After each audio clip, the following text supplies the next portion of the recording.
It's a point of pride today as the home Hampton Pirates set their sights on the pride of Hofstra University, one of the longer-standing members of the CAA, taking on the new kids on the block. Right. And we welcome you courtside. My name is Nathan Epstein, joined by Kai Nickelberry. So glad to have you along for this presentation of the CAA on FlowHoops.com. Hampton is riding a 5-game losing streak. They are trying to right the ship heading into this season, and if they're going to want to do that, then they're going to have to slow down not only our player to watch for Drexel, but also the leading scorer in the CAA. The Pirates better have their hard hats on, and they better be ready to battle in the paint, because in order for them to snap that conference drought today, they're going to be taking on one of the best rebounding teams in the nation today in Townsend. There is no team riding a wave of momentum like the Hampton Pirates. They have won 4 straight. They've won 5 of their last 6, and they are coming off of a statement win, having dominated second-place North Carolina Wilmington on Saturday. Longwood came into this game one of the best defensive units in the Big South. They average 11 steals a game. They're already at 7, so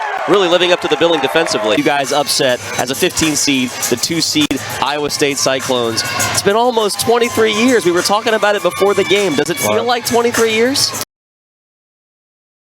Third quarter, Hampton trails at 17-7. Just missed out on a 40-yard touchdown toss from Malcolm Mays to Brendan Ridley, and now a 3rd down and 10 upcoming. Mays blitzes on. Locks it again for Ridley. And this time he hauls it in! Touchdown, Hampton! Behind center, 3 of 6, 13 yards. Play action, middle, man, Darion Moultrie sidesteps. Moultrie's off and running inside the 30-yard line. A 52-yard pickup. Second drive of the game for Hampton, now on the Union 9-yard line. 1st down and goal. Zealous fakes to Burris, keeps, he's got the corner, and he's got a touchdown! And Mays fakes to Ferguson, steps up, looks middle, and he's on the money for the touchdown! Richmond 43% on the year, converting 3rd down. Already up 7-0, man in motion, that's Garcia. Coleman steps up. There's a man wide open, Ellis all alone in the end zone. That's a touchdown for Richmond. Big 3rd down and 2. The fake, wide open, Kevin Johnson gets away, and there's Johnson to the end zone for the Pirates, touchdown! 2:45 left, Richmond holding on to a 3-point lead. Ball is at the Hampton 16-yard line, and 4th down coming for Richmond, trying to close out this game, and a share of the CAA regular season title. Doesn't get much bigger than this. Don't jump off sides if you're the Pirates. Don't give them the 1st down. The give. Pirates are there. Zach Palmer Smith is stuffed. It's a turnover on downs when they had to have it. The Pirates defense stands up. To C.C. Thomas, the senior with 10 seconds left. Senior to senior, 7 seconds. Reeves attacks baseline, floats it, no. Foreman up and in, and the foul! With 2.5 seconds left. Farrakhan against Aranguren. Bristol. He was ready to pull. He's 3 for 3 from beyond the arc. Perfection continues. 4 for 4. And a lot of contact on the inside. Aranguren has it stripped away. Struthers skies and slams it home. What a play. White, the lob, and it's knocked away. Mullins running with it. Nice bounce pass. And there's Dang with a sledgehammer. There's a steal. And there's Bristol Jr., nobody in front of him, and a one-handed thumper. Yeah, again, another player that doesn't see a whole lot of playing time. Tyler Rice. Beal. Feeling it, banks it in. He called bank. When it's going your way, just let it fly. William and Mary, the 5-point lead. 3, Abrams. Yes! Wow! How about Tiana Abrams? The seldom used 6'1" junior guard with a monster steal and now a three-point bucket. And Hampton still alive. Bouncing around, and finally with 8 seconds left, Hampton will have one last shot. Diamond Wiggins, coast to coast, rolls it in. That is how the third quarter comes to an end. A defensive steal, and Diamond Wiggins goes the length of the floor and rolls it right in. We got a 2-point game heading to the fourth quarter, and it starts next on Monumental and Flow Sports. We got a ball game at Armstrong Stadium. Glad to have you along for the ride. Nathan Epstein alongside Kyan Nickelberry. Hampton down 23-14, gets a touchdown run from Jaquan Snipes and an extra point to make it a 2-point game with under 2 minutes left to play. And Kyan, talking about that last drive, which took up only about a minute 40, 8-play, 75-yard drive. We got to talk about the mix and match that they had and what great play we saw from Malcolm Mays at quarterback. Made plays with his arm, made plays with his feet, and just as you've been talking about most of the game, they really found a way to mix and match the pass game with the run game. Right. They were mixing and matching not only the pass and the run, but the length of their passes. You saw a lot of shorter passes early in this game, and it felt like Morgan State was starting to figure out that offensive scheme, but with May's throwing ability, they were able to open up their passing game, and that, I think, will open up their running game going forward in this game. Jahosky, another short boot. And Keith Jenkins is there. Dangerous return man, but this time the Pirates have him well in check. Keith Jenkins has really done some damage on the ground at running back, but hasn't quite been able to find that magic at returner. At least not yet, but with his potential, preseason All-MEAC first team kick returner as predicted by Phil Steele as well. So the Pirates got to keep their eyes on him, and they've done so at least to this point in the game as the Morgan State offense trots back onto the field. Taj Smith, only 3 completions, 5 attempts, 3 of 5. The sophomore quarterback, but he has the lead for his team. J.J. Davis, the running back, to his right. And Davis gets the call. And he is met hard by Trey Everett. And we've seen Everett put his shoulder down on a few hits tonight. 3-yard pickup for J.J. Davis. And the key here, the key is the second down here for this Morgan State team. If you force them into a pass on third down, you're more than likely going to be able to get a stop. They just have not fared well in the pass so far here in this one. If Hampton can get a stop here and now allow significant yardage and a lot of third and short, put themselves in a good position. All set up, it looks like, at the 28-yard line. Smith with a 3-step drop, faces pressure, and has to throw it away. Had a couple of Pirates right in his grill. Chris Eaton Jr. was one of them. The graduate from Queens, New York, transfer from Bryant, applied the pressure and forced the incompletion. And that's one thing Hampton has done a good job here and throughout this game is putting pressure on the passing game. When Morgan State has elected to pass, it's made it tough for Smith. Luckily, he's been able to use his legs a lot of these times to create plays, but now a tough 3rd and 7. We'll see what Morgan State can do here. Clock stopped with 43 seconds left to play in this third quarter. And a big third down. 3rd down and 7. Smith, 2-step drop. Looking, middle, and it's caught! What a big throw by the sophomore. That is a huge play there from Smith. Great poise there. Finds the guy down the middle. Look at the replay. Andre Crawley, the preseason 3rd-team All-MEAC receiver, with a big catch and the longest completion by far of the night for Taj Smith, the youngster, with a big throw. And Smith, tremendous composure there. Literally got hit as he was throwing and still able to make that big throw. And now Morgan State going to go into the fourth quarter with a 1st down. And that is the third quarter in the books. 3 quarters out of the way, 1 to play, and a 2-point game.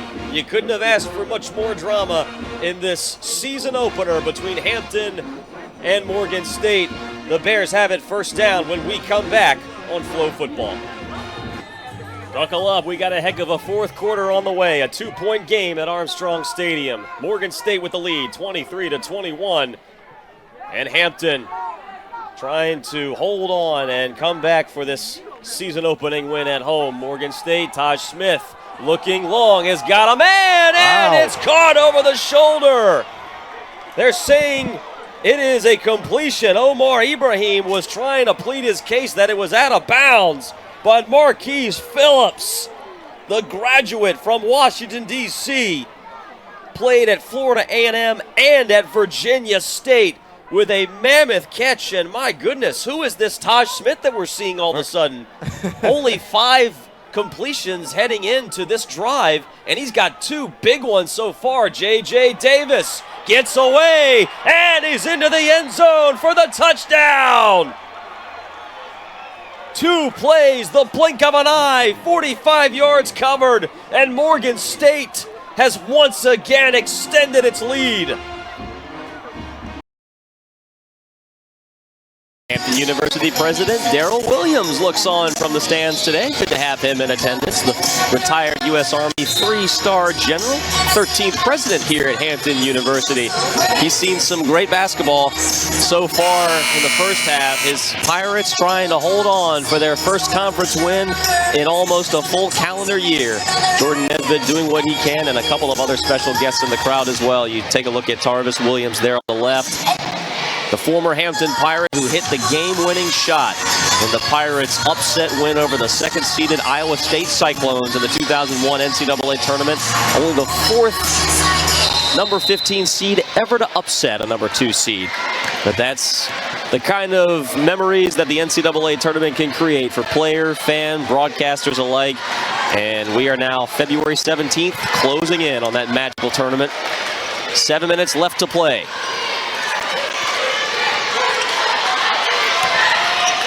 Nesbitt has 15. Here's Dang. 9 to shoot. The handoff back to Nesbitt, who's got 15 points.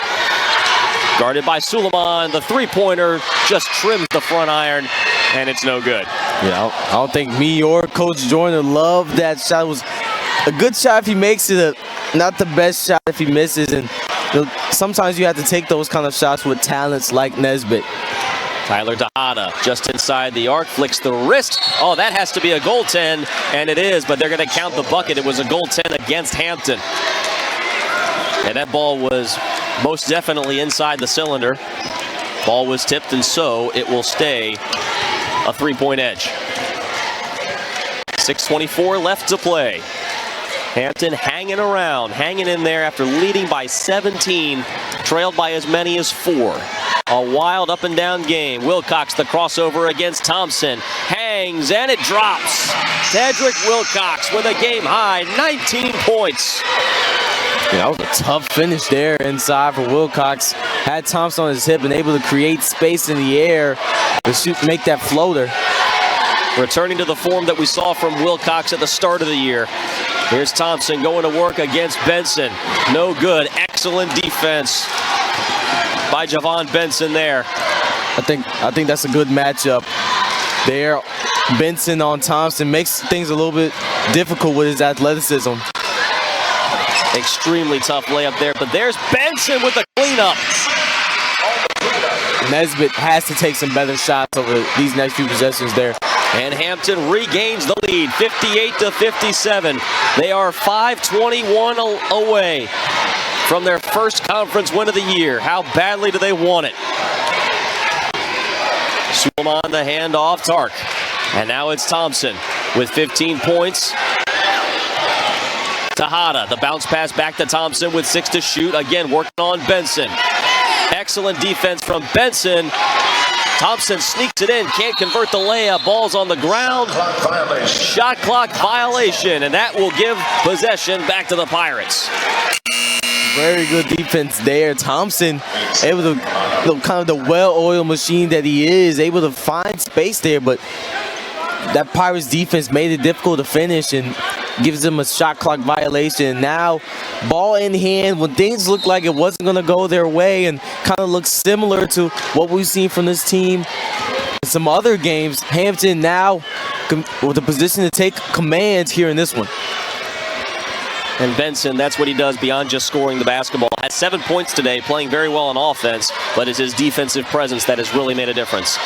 Tedrick Wilcox, just inside the arc, no good. Look at Nesbitt through the trees, grabs the rebound. And he's bumped by Christian May.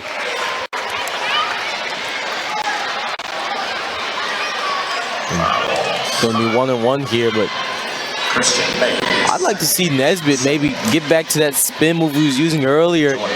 Spin move, especially for a guy with Nesbitt, can make things really difficult as defenders.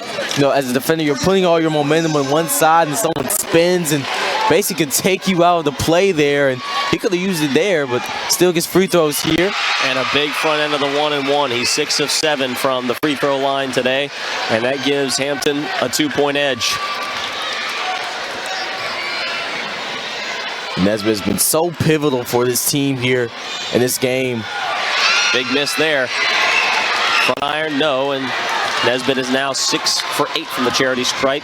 Sits on 16 points. 4:23 left to play. Williamson picks up his dribble. Suleiman guarded by Dang. Back to Williamson, who's only got 4 points. Tyler Tejada. Thompson with 7 seconds left to shoot. May guarded by Bannister. Picks up his dribble, caught in the air. Still somehow gets the teardrop to fall. Christian May with a tough 2 points there. Now has 12 points in double figures. Neither team going away. We're all squared at 59. Under 4 minutes to play. The next whistle will take us to a timeout. Bannister, no points, gives it up. It's Wilcox. Excuse me, Nesbitt. 9 seconds left to shoot.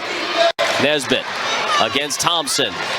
Left-handed layup is no good. Thompson is there for the rebound. It was tipped initially by Suleiman.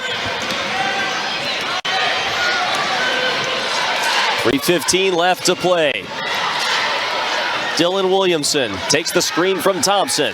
Elevates. Jumper is no good. Guess who? Thompson. Offensive rebound and the putback. Nobody does it better than Thompson. 17 points. He's 8 of 16 from the field. And Towson leads it by 2. 61-59. Under 3 minutes left to play. Towson not only trying to make it a 3-game win streak, but also trying to stay in contention for their second regular season title in the last 3 years. Wilcox. The layup off the window. No, the tip is no good, and the Tigers get the rebound. It was a good look. High off the window. We've seen a number of those shots look like they're going to fall, but just stay out of that cylinder. Now the question is, when will that media timeout trigger? You're not kidding. No whistle since that 4-minute mark. 10 seconds left. May stepped on the sideline. There it is. And that will take us to immediate timeout. We got 2:17 left to play and a 2-point game on FlowHoops.com.